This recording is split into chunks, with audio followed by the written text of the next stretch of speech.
Good afternoon, good morning, good evening, everybody. My name is Chantal Jonge-Arthaat. I'm the president of Women in International Security, also known as WIIS. I'd like to thank you for joining us at the launch of our latest scorecard, which spotlights the nuclear security community. This was an effort supported by the Ploughshares Fund, and I would like to thank the Ploughshares Fund for this support, and in particular, Michelle Dover and Kara Wagner.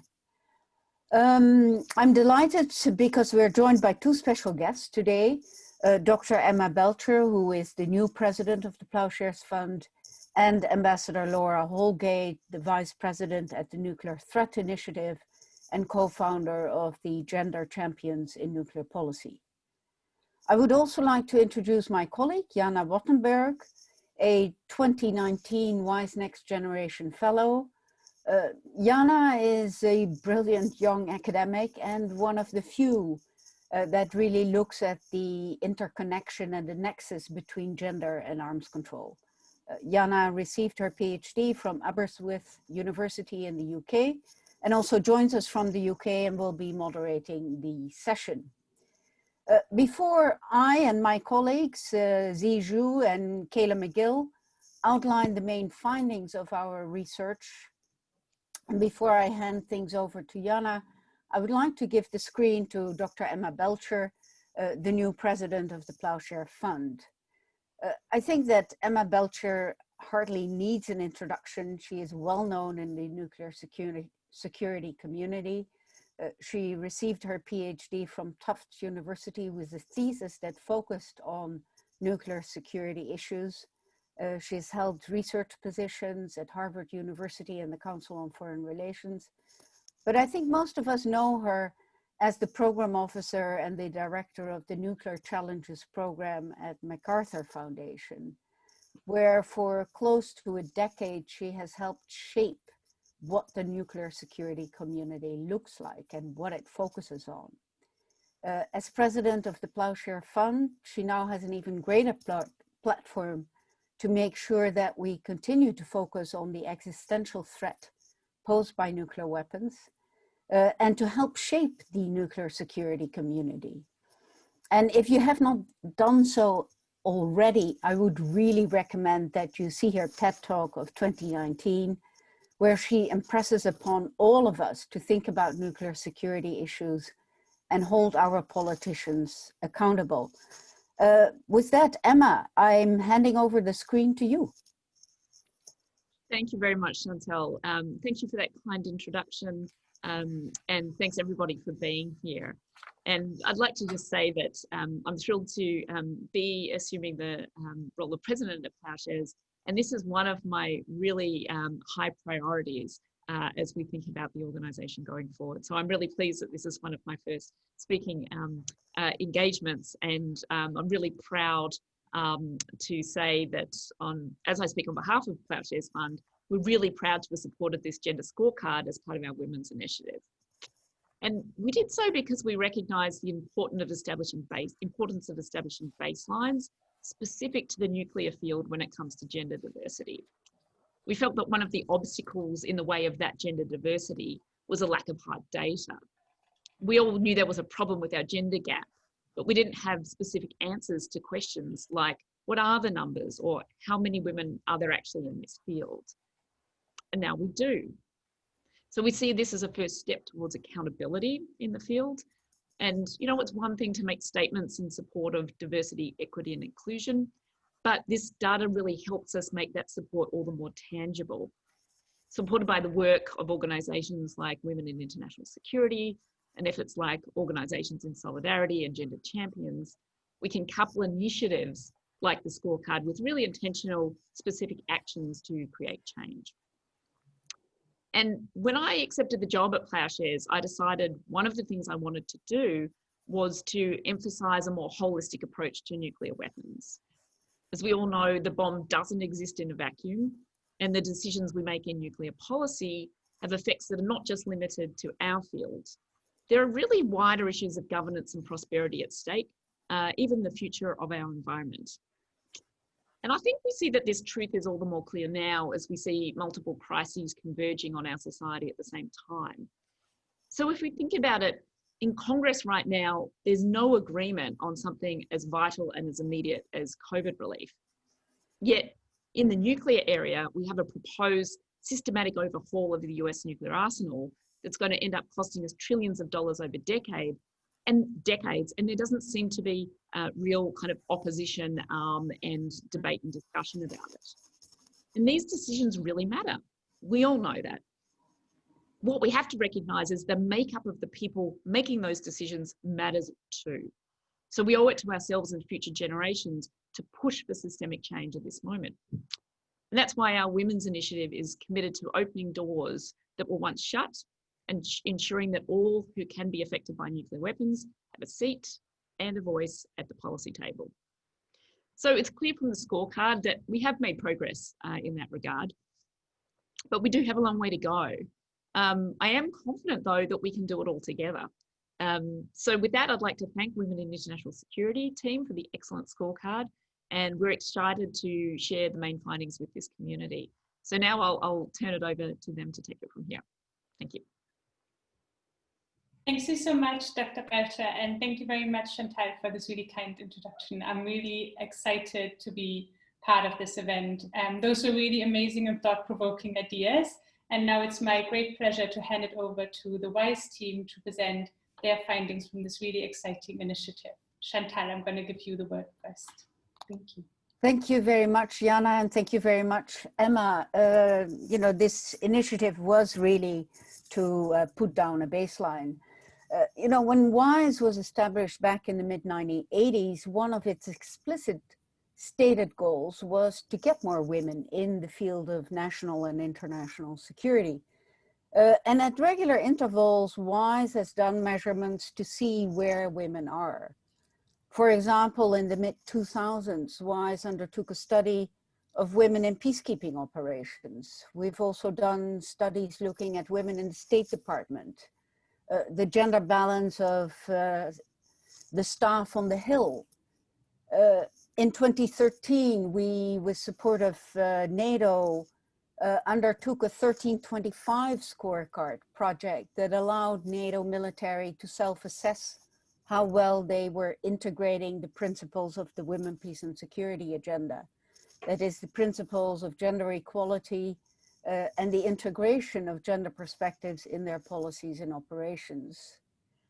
Now, I think the last few years we've seen increasing discussions about the lack of diversity, including gender diversity, in the foreign policy and the national and international security community.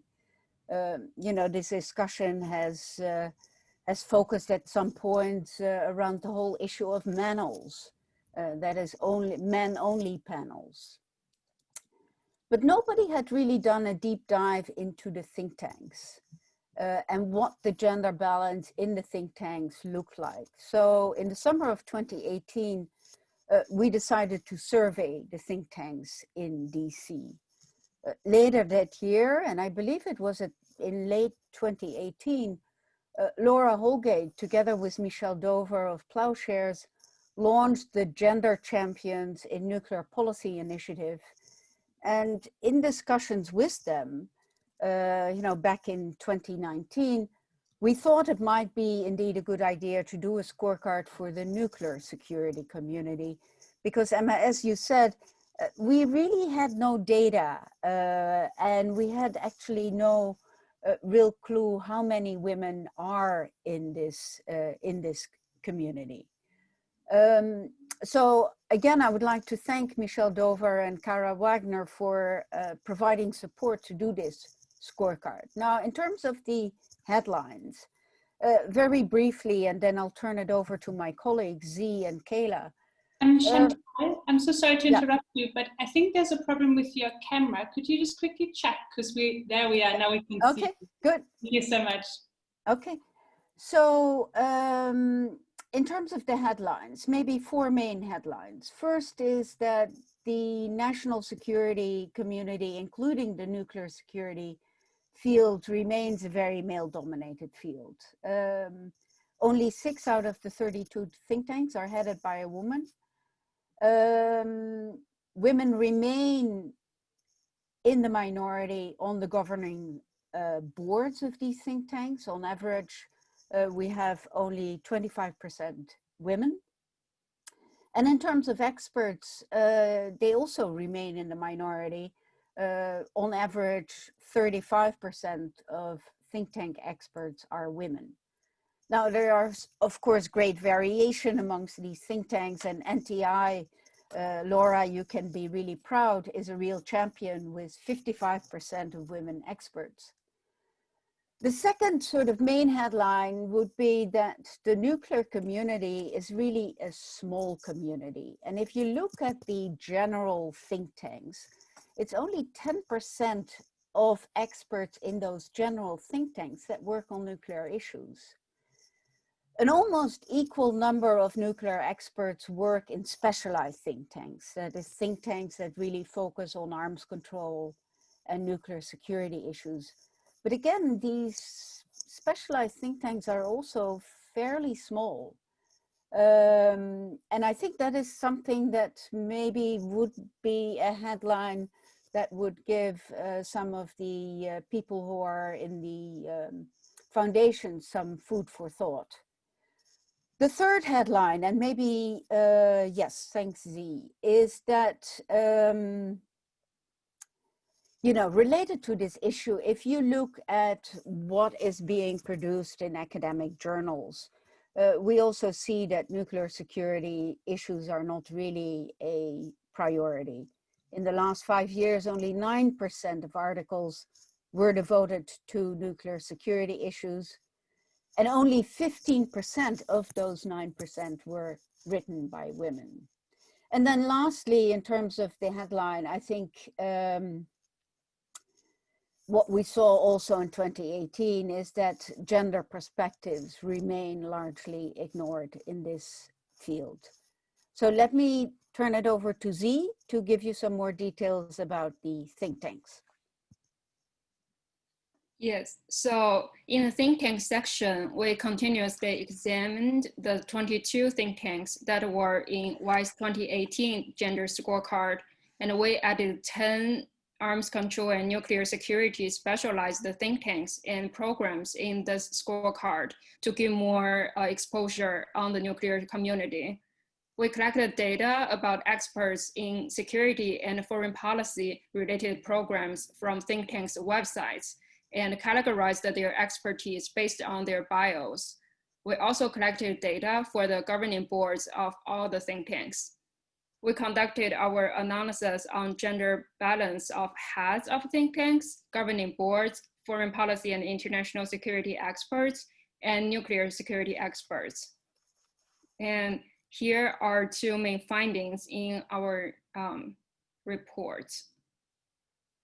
So the top part is the gender ratio of the think tanks, and the bottom part is the number of experts we examined in each institution. On the left, we can see among 32 think tanks, only Nuclear Threat Initiative, NTI, and Aspen Institute achieved gender parity in their foreign policy and international security programs. And in the total of 1378 foreign policy and international security experts in these think tanks, only 35% of experts are women. And interestingly, women experts in nuclear security shows a similar pattern. On the right, we can see only Third Way and CSIS has exactly 50% of women nuclear experts in their programs. And in the total of 347 nuclear experts we collected, only 30% of them are women. There is more detailed analysis of the data we collected from think tanks in our report, and please feel free to check the link to report in the chat box. And Kayla will talk about our findings in the nuclear journal. Thanks, Z. So we use kind of a similar method for going through the journals. We collected 3,068 different articles from 16 different international journals. We focused on 11 international security journals and 6 journals that focused more on nuclear security and arms control issues. Of those, we then started to shape the data by looking at the author information and the thematic information. First, we divided the articles into three kind of distinct groups, looking at first, single women authors and then women-only co-authors as one group. The second group was men single authors and men-only co-authors. And the third group was what we called mixed teams, or teams of both women and men co-authors. We then used keywords, and the keywords we used to kind of examine every article for nuclear security and arms control topics, and also look at gender perspectives.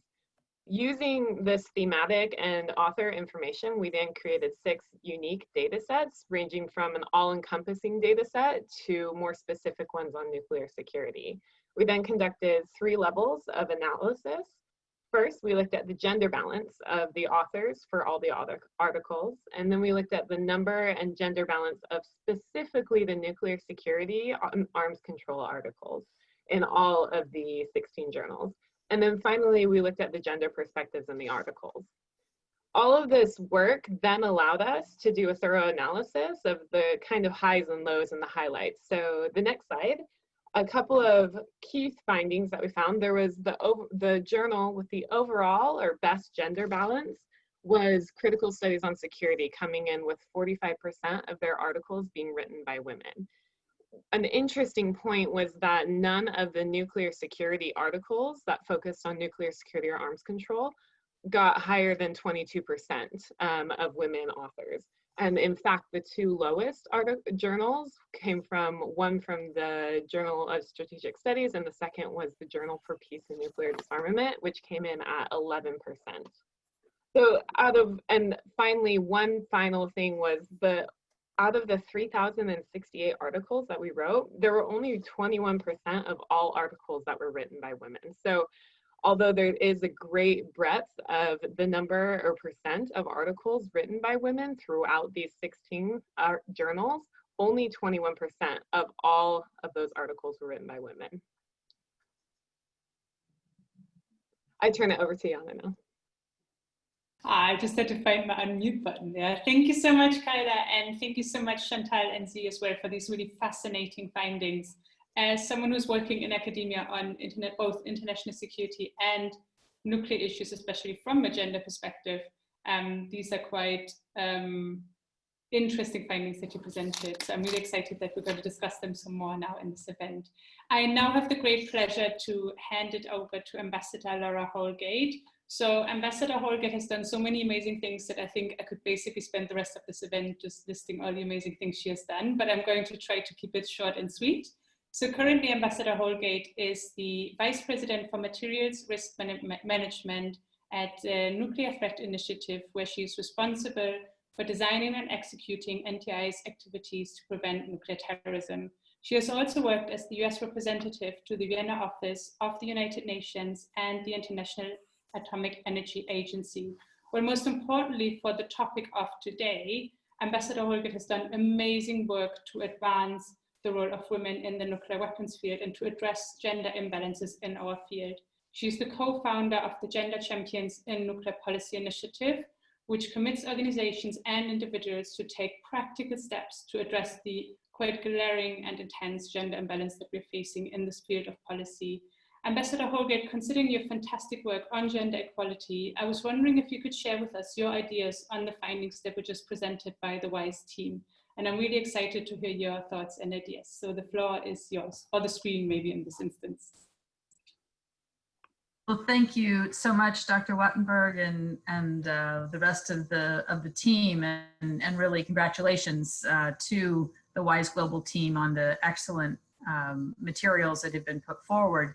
And it was fascinating to see, what changes could be drawn from the 2018 report. And so that's, I was particularly pleased to see that NTI's score got even better between the 2 reports. While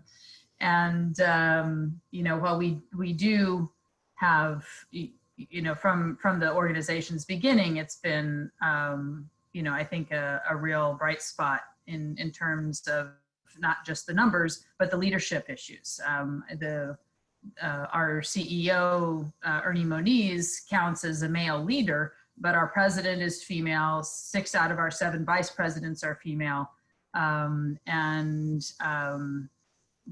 addition to the expert breakdown that's provided here, I'll also point out that we've had now, I think, the 3rd or 4th class of our of the interns that we bring in, three cohorts a year, where those cohorts have been majority female. So I think what we're seeing is an opportunity to continue to feed the pipeline of talented women in the nuclear security context.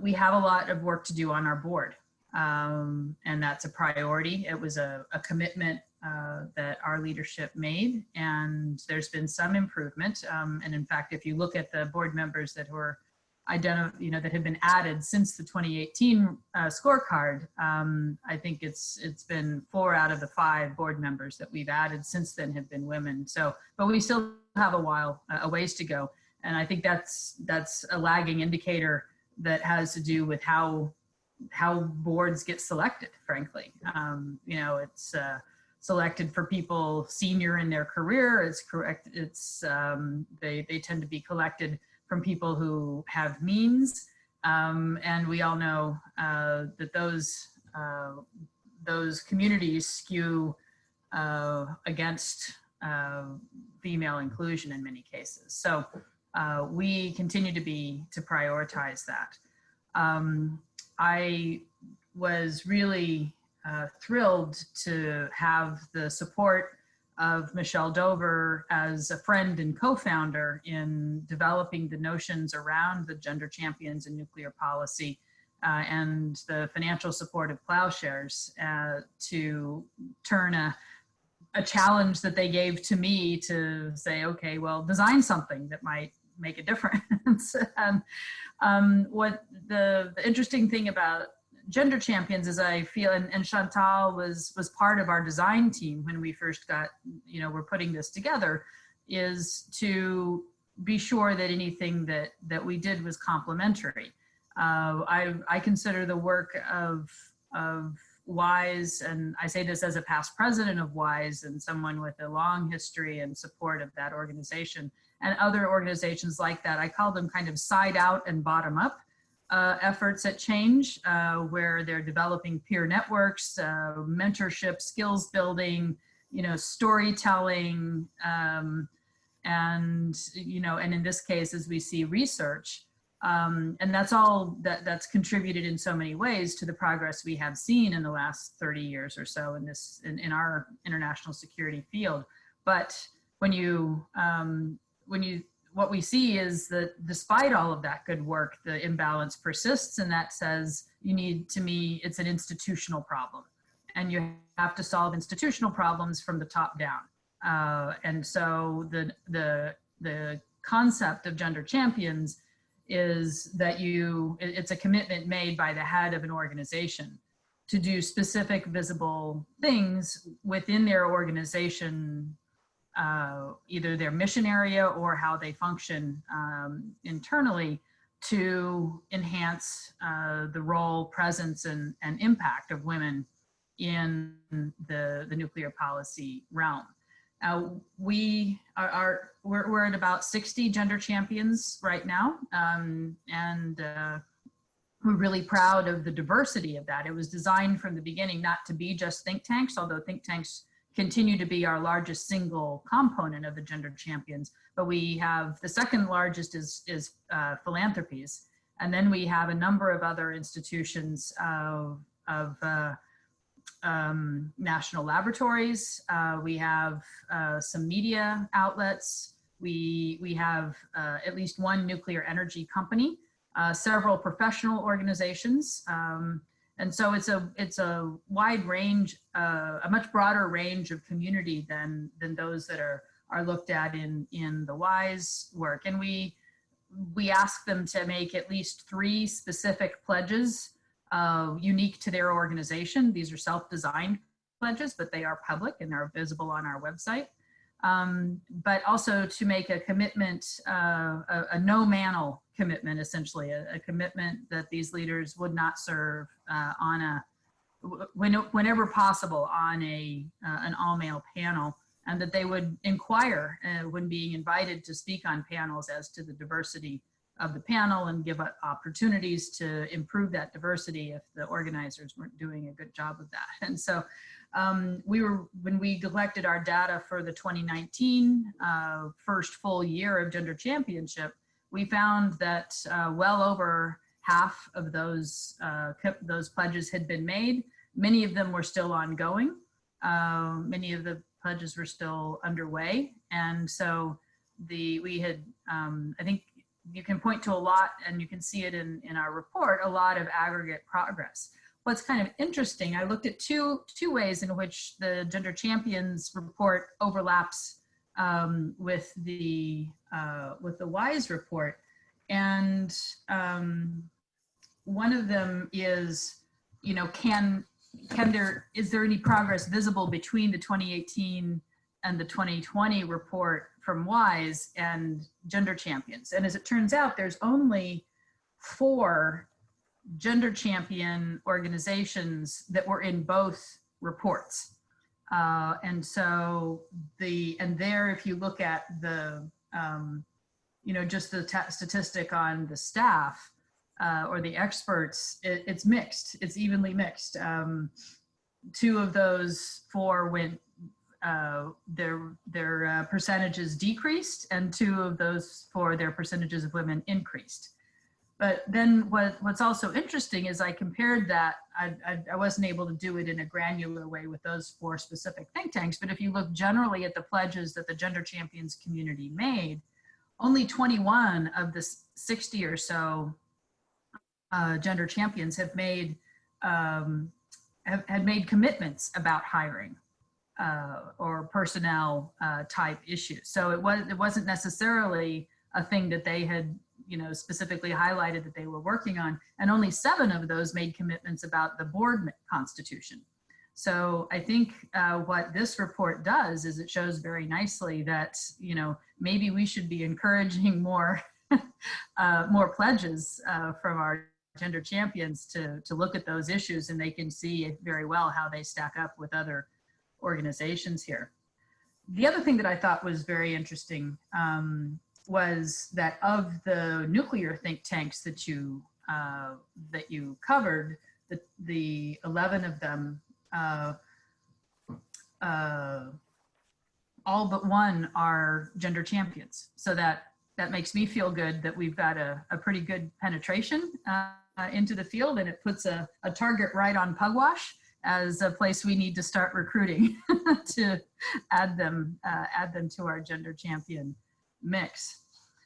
The final thing I say, I just think it's really helpful that you are also looking at publications. I mean, we've talked, you know, as Chantal said, the concept of manels and their negative impact on the field and on women in the field has been, I think, well documented and well looked at. And but there's other components that go into how we collectively recognize the expertise and impact of women, and that has to do with publication of articles that are authored by women, and also has to do with with women who are quoted in media or other writings. And so I think there's an additional set of analysis, and people have expanded the lexicon from manel to marticle, an article in which only men are quoted or referenced, and that needs to be as much named and shamed as the manels. And so I think you've started a really important analysis on the written word as a measure of the impact of women in the field. So look forward to future reports that touch on that. But I would just really like to appreciate the chance to be part of your event today. And you can find our report on gender champions at gcnuclearpolicy.org, and take a look there. And if you're enjoying the data, and we're gonna play some more. My colleague Jack Brosnan, who works with me at NTI on gender champions, is a real data crunching person, and so I know we're going to find some new ways to connect the data you found, and I hope that we see in your 2022 scorecard that the gender champions are both better represented and are more consistently upward moving in the statistics that you find. Thank you. Thank you so much, Ambassador Holgate. Those were amazing comments, and I could relate to literally all of them. I especially liked how you spoke about the whole trend to actually shaming mandates by now, which I personally, as a young female professional in academia, really appreciate, because I feel that by now that there's at least a bit of a push to not accept this anymore, which is very nice. And a fun side note as well on articles. There has been an interesting trend amongst some of my female colleagues who are teaching academia to actively make sure that all our reading lists at least include one woman in all the essential readings, which I think is a really nice trend. So I really appreciate all your efforts. I think it's fantastic. Thank you so much for these amazing comments. Now, the exciting part, well, it has been very exciting before as well, but now attendees have the chance to speak as well. I'm going to turn to the Q&A section of the event now. I would just like to remind all the attendees that you can use this cute little Q&A button on the bottom of your Zoom screen, and you can post your questions there, and then I will have a look at them and try to select the most challenging ones for our panel. Now, while everyone is thinking about the most challenging and fascinating question they could come up with, I'm going to start our panel with a question of my own. So I would like to ask Kyla, Z, and Chantal, if you could please each tell us the most surprising and most encouraging findings that came out of your analyses. Thank you so much. Yeah, so maybe let me start off, Jana. First of all, a remark on some of the remarks made by Laura. I think, Laura, you're spot on. You know, these gender gaps, they're institutional. And unless you get leadership on board, nothing will change. But what you also noticed is that, you know, some of these institutes, these think tanks, some were progressing and others were regressing, that unless you're systematically paying attention to this issue, things will, you know, will go down as they used to be. And so these types of issues really need sort of systematic and continuous attention of the leadership. And then the other remark you made, and you know, thank you very much for flagging that, is that indeed we wanted to look at the journals as well, because the journals are also very important in the way, you know, they shape policy. And I think particularly here in the United States, you know, think tanks and journals do really have an impact on policy. And so it's important to look at the journals, and I think the story in the journals is not as good as it is in the think tanks. But in response to your question, Jana, maybe three surprising issues. One is that I think we have to realize that think tanks present their staff, including their expert staff, in very different ways. So sometimes they will include non-resident fellows, sometimes they will include fellows, but they're not actually working at the institutions. Sometimes they will include junior staff, sometimes they only talk about senior staff.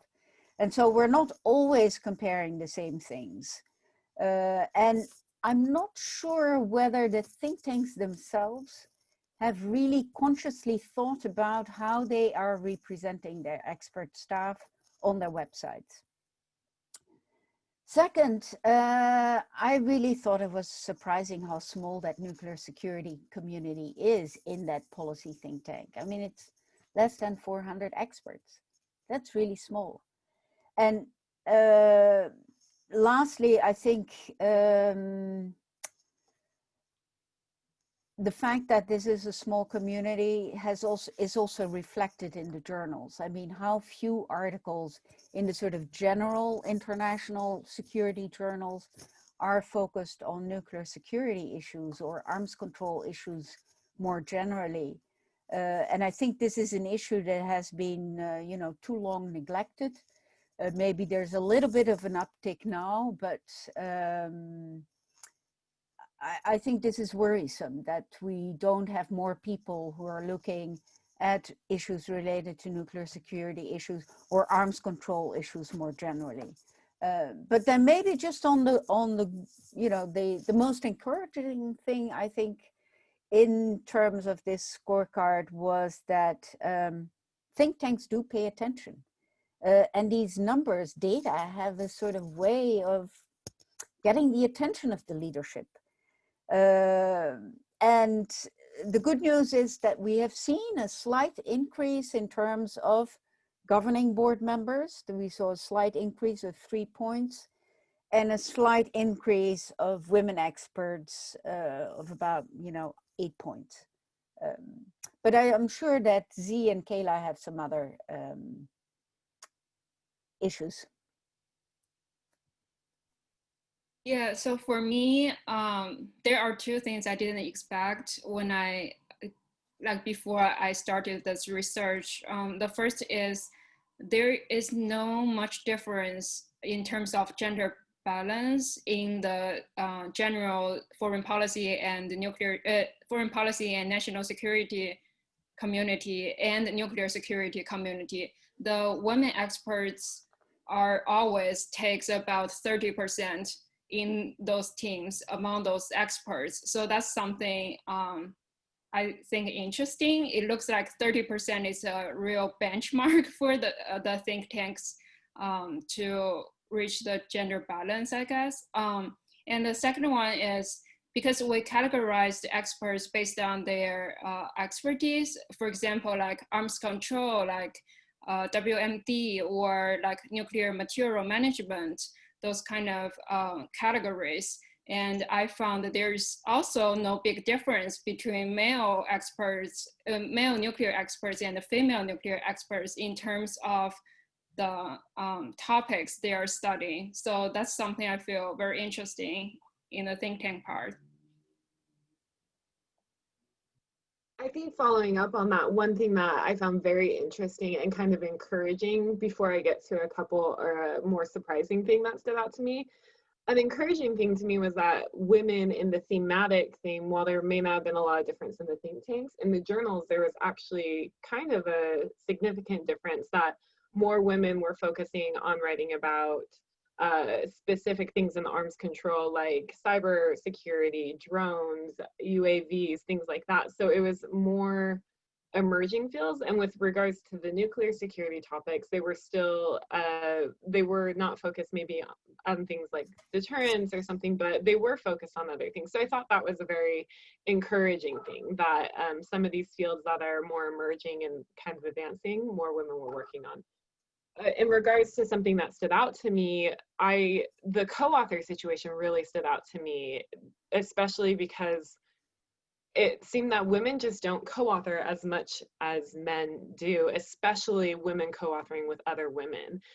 There were 999 co-authored articles, and 54% of those were written by men-only co-author teams, and only 9% were written by women co-author teams, which is a very stark difference. And so that was something that really stuck out to me. And I think in line with that, there were, in a lot of journals, you see a lot of repeat authors, both single authors and co-authors. And most of those repeat authors were men. And that was something that I think went hand in hand with the co-authors. Fantastic. Thank you all so much. A lot of surprising and also very nicely to hear a lot of encouraging findings as well. So we have a few questions from the audience now. I'm going to let you three decide who would like to take the questions. I have one quick question from an anonymous attendee who asked, how do we actually define gender perspectives, and whether we could explain why it is so important to nuclear security? I would like to add that that is actually a question I face quite a lot when I explain that I'm working on gender issues in the field of nuclear weapons. The people ask me, okay, well, why is it actually important to bring this perspective in? So sometimes we're facing a bit of a backlash and having to justify why this is a legitimate and important way of looking at nuclear policies. So I was wondering if you could address this question. What are gender perspectives and why are they so important for this particular field of politics? Thank you. Yeah, so maybe I can try to give a start of an answer to that, but I would also invite Laura and Emma to chime in. You know, when we talk about gender perspectives in the arms control field or in the nuclear security field, we're talking about three different things. First, we're talking about gender balance. And so we're talking about numbers, having diverse groups looking at these issues. And there are a number of organizations that look at this.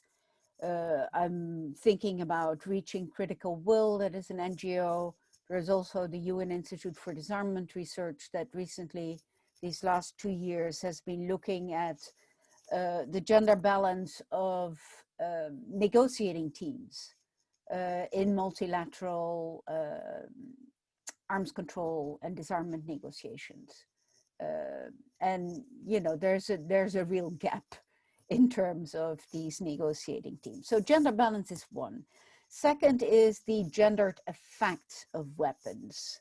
And we can think here in terms of, you know, small arms and light weapons, landmines, but also in terms of nuclear weapons. You know, there are different effects of nuclear weapons on people who are, you know, subject potentially to nuclear fallout of an explosion or others. And so some scientists have looked at, you know, what are the different gendered effects? So to what extent do men and women experience the use of certain weapons differently? But then thirdly, and for me, that's the most interesting and also the more, the one least research has been done on, is to what extent do our notions of masculinities shape the way we think about foreign policy? To what extent do notions of masculinity shape our concepts, shape things like deterrence, like targeting issues? And I think it's that latter part of a gender perspective that I would like to, you know, do more research on. And I think there's a whole, there's actually very, very little research on that latter aspect. Fantastic, thank you so much. Yeah, of course, Ambassador Holgate and Dr. Belcher, please join in the discussion as well. It'd be great to hear your thoughts. And I think on this one, the next one, which builds on Chantal's great response, you have probably a lot of amazing ideas as well. So one of the anonymous attendees asked, and this kind of builds from it, what would actually change if more women were working or publishing on nuclear security matters? I think it relates a bit to the whole question, which I actually think is incredibly fascinating. What would change if we would increase gender balance in multiple areas of the nuclear security field? So I'd invite all the speakers of tonight's event to please just give your view on that. Thank you. I think actually Laura might have some interesting insights and anecdotes on this. I was just going to jump in and just mention, you know, we haven't solved the nuclear puzzle yet. So I think it's fair to say, you know, we haven't found the key or the combination of keys that will be critical to, you know, achieving stability, much less disarmament. And so I think we can't say that, you know, it's the current makeup of the field is adequate. Not necessarily because women bring like all the same perspective, and you just need more of that. There was an excellent report done a couple years ago called The Consensual Straitjacket that had a wonderful quote about, you know, you don't change policy by just adding estrogen. The point is that if you've left half of the population out of a conversation, the conversation itself is just not going to be as good. You're not going to have the individual diversity of perspective, of thought, of study, of experience that is, you know, then available to the problem solving that needs to happen around nuclear issues. And so to me, it's just it's purely a matter of effectiveness. There's study after study after study in the business world and other worlds that point out that diverse teams make better decisions. They create better outcomes. They make more money if money is your, you know, your metric. And so why should we think that that's any different in the nuclear field? We would have perhaps better outcomes, however we define better, if we had a broader set of perspectives, voices, and ways of working applied to that big problem. Yeah, and I think, Laura, you mentioned the consensual straitjacket. I think it was Michelle Flournoy who said that. And I think what she meant also was that even the women that were present in the room had to be put in that straitjacket of the way the men were thinking about these issues. And I think that is why it's important to get more women into the room. There is something like a critical mass that really helps, because it's really hard to be the outlier, the one woman at the table who comes with maybe, you know, a different idea, an idea that is out of that straitjacket, out of the box. It's very easy for then a group of like-minded to sort of jump on you and say, oh, that's not important. So I do think it will change. To what how? I think we don't know yet, but we do know that there will be more diverse types of thinking and solutions about these issues. Fantastic. Thank you so much. Actually, I think Emma wants to say a few words. Sorry, just very briefly, I want to endorse absolutely the comments that both Chantal and Laura have made, particularly Laura on you referencing the examples and the evidence we have from other issue areas, particularly in the business world, about the importance of diversity just conceptually, and you're really reinforcing why should nuclear security be any different. I think sometimes there's a tendency to think, oh, with all national security issues or nuclear security, that is, you know, inaccessible, and that's something that particularly people outside of government can't have involvement with. You know, don't you worry about that, we've got security under control.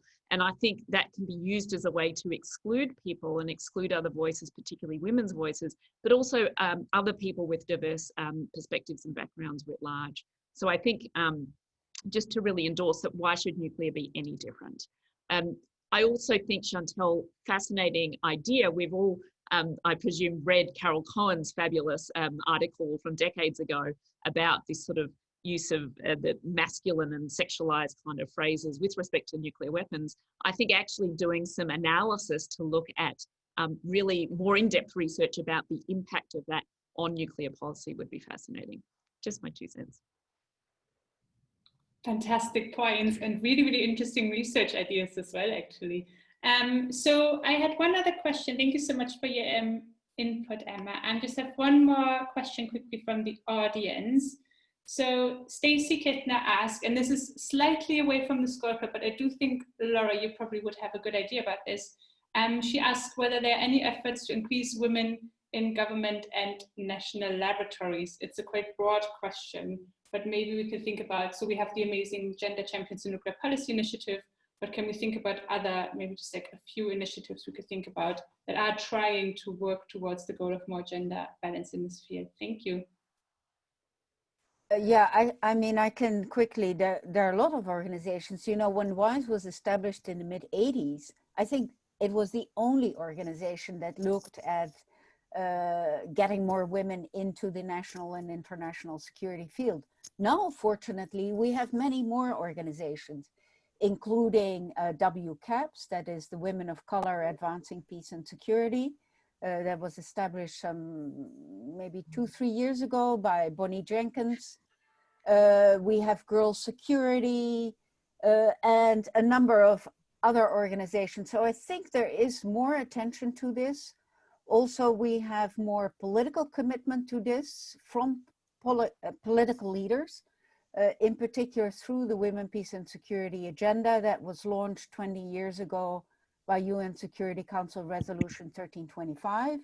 And so political leaders, including in the US, including the Trump administration actually, have committed to increasing the participation of women in international and national security issues. Now, a lot of these political leaders talk the talk, they do not walk the walk. And I think that is particularly the case in the US currently. Well, just speaking particularly to the national lab question, I can say that the 2 national labs that have already joined Gender Champions and the others that with whom we're in dialogue, the ones that have joined have said this is consistent with programs and efforts we already have underway around diversity. And so they see it as a way to be more public and more visible, but also to create an accountability process that may be not as much in your, you know, in their already established internal programs. And some of these are reaching, you know, particularly from that technical world, reaching back, you know, into early phases in their communities, at junior high, high school education, you know, partnering with universities. And, you know, what's interesting in international relations generally is that you are, of which the nuclear field is a subset. What I understand is that the kind of within the US, the balance of people coming out of undergraduate programs with international security majors or focus areas is about, it's 50-50 and maybe even a little bit more on women, maybe more like 55-45. So there is a community that's coming out of the schools. And the challenge then, you know, once you hit grad school and then you start to hit the job market, and then, you know, it becomes much less balanced. So I think that early connection point is important, but then you also need to pay attention to what we used to call or still call the leaky pipeline.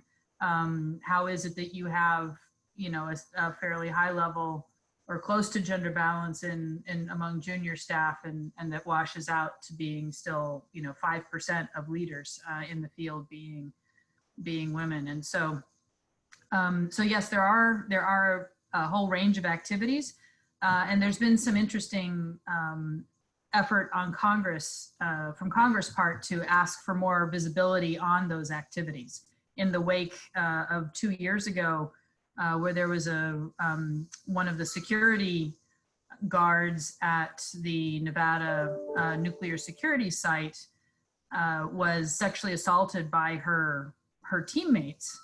Really pointed out that, you know, that's an area where, you know, gender imbalance and, you know, gender violence actually makes the job worse. I mean, if you've got that kind of thing going on in a security cohort, then you know that cohort is not doing a good job at its security job.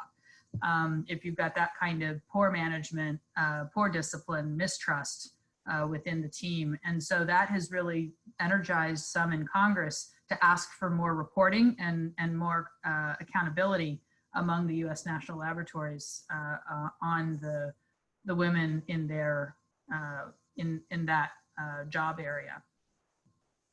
Thank you so much for these amazing comments. So we're coming closer, unfortunately, we're coming closer to the end of our event. So what I would like to do now is there's one question from Daryl Kimball in the Q&A, which I can combine with a question I would like to ask our speakers as kind of a wrap-up question anyway.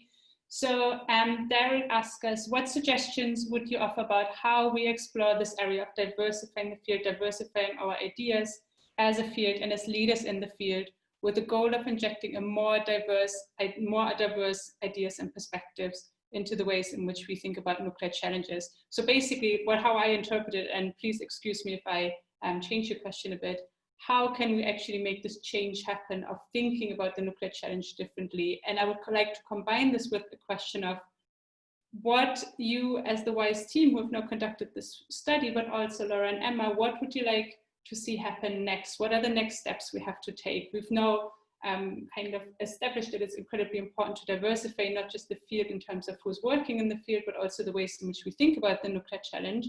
Now, how do we do this? What are our next steps and what are crucial steps towards this? So really for a small question for the end of the session, please. So maybe very briefly, there may be four things I would like to see for moving forward. One is, it would be great if we could do a follow-up and do a deeper dive into these think tanks. Look at the positions that men and women occupy, because that's something that we didn't do in the scorecard. Maybe do some actual interviewing with people in the tanks and do a real gender audit that looks at both how the tanks themselves are operating and an outward-looking analysis that looks at what they're doing, what audiences are they addressing. You know, why is it that NTI is doing so well and Cato not? Is that just an issue of leadership, or is there something else?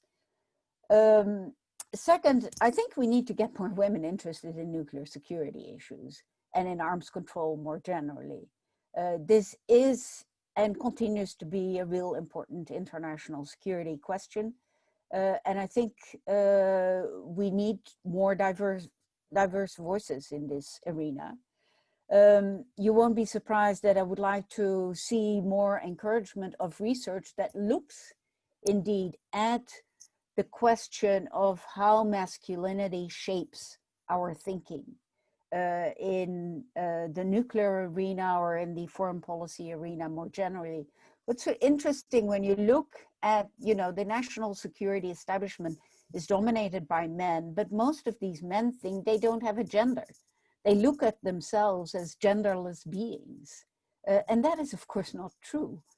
And then lastly, and that's maybe a little bit more topical, and we talked a little bit about that before the session started, is, you know, how is COVID and how are they changed ways of the way we're organizing our work? What effect does that have on your staff and your personnel? And do we see a difference here between men and women? And I would suspect that there is. And I think it's very important that the leadership of these think tanks, you know, thinks about this and be attentive to that. Fantastic, thank you so much. Would any of the panelists, would you like to, or any of the speakers of tonight's event, do you have any concluding thoughts on our discussions that you would like to share with us? I think I could maybe offer something specific to Daryl in terms of one concrete next step. And that is from a funding perspective. When you're applying for grants, have women as a lead principal investigator. Involve more junior women in the team and provide roles for them that aren't necessarily just sort of doing the research that then gets passed along to a male principal investigator that they then publish under their name. I think give you know, opportunities to women to be able to then get on more panels, then be able to publish in more journals. And if you're doing that right when you apply for funding for a project, that is really a great place to start. And so I think from a funder's perspective, that's something we're really keen to see and really want to be encouraging. So that's just one practical thing. And then I think also, I would say, as Daryl, you are already doing, for the male leaders of organizations to show up to these discussions. I think that's really important. And, you know, I think that does not go unnoticed. And I think that is a really good thing to be doing. So just a shout out to you, Daryl, for both showing up and asking a question. Great. Z and Kayla, any?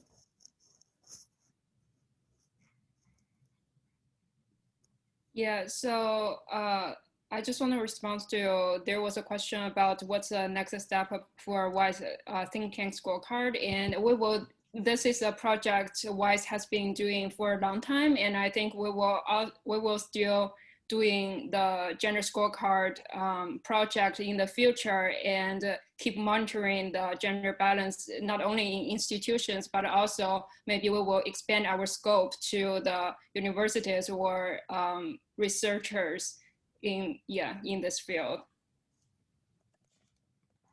And I think my only thing would just be to say, kind of building on top of everybody's, that in addition to focusing on gender balance, I think encouraging all these ways to encourage, it also should be done also in addition, or not only in think tanks and leadership positions, but also focusing on gender perspective analysis for articles, because we did only have 3% out of 3,068 articles that were actually focused on a gender perspective or gender analysis, and most of those were actually focusing on gender balance. So I think the more we can push for this research, the more we can do things like this to say what the facts are and put those facts out there, the more people will see that there is a need for this and be able to step into that role. Thank you. Thank you very much. Maybe a really short personal note. As a young woman working in academia on these issues, I actually find just having this discussion and having this sort of event and speaking with so many people about their views and their ideas on this topic quite encouraging. So I just wanted to thank very much the WIIS team for organizing this event, and thank all the speakers for their incredible input, for their incredible ideas, and all the attendees for their wonderful questions as well. So I feel very inspired and encouraged and motivated by this event to do all the research on gender and nuclear weapons that I can now. I would like to bring now this event to an end. Thank everyone so much again for your wonderful contributions. Thank you, you've been incredible. I would like to give the screen back to Chantal for the final word, but just a big thank you from me. It's been a pleasure being part of this event. Thank you so much. Well, thank you to everybody. Thank you to Jana. Thank you to Emma Belcher, zooming in from Australia. Laura Holgate, zooming in from across the river here in the DC environment. And a big thanks to my two colleagues, Kayla and Z. You know, these scorecards are huge data projects, and without them we would not have been able to do that. So a big thanks to Z and Kayla for being such inspiring colleagues. Thank you, and have a lovely night or evening or afternoon. Bye-bye. Bye-bye, everyone. Thank you.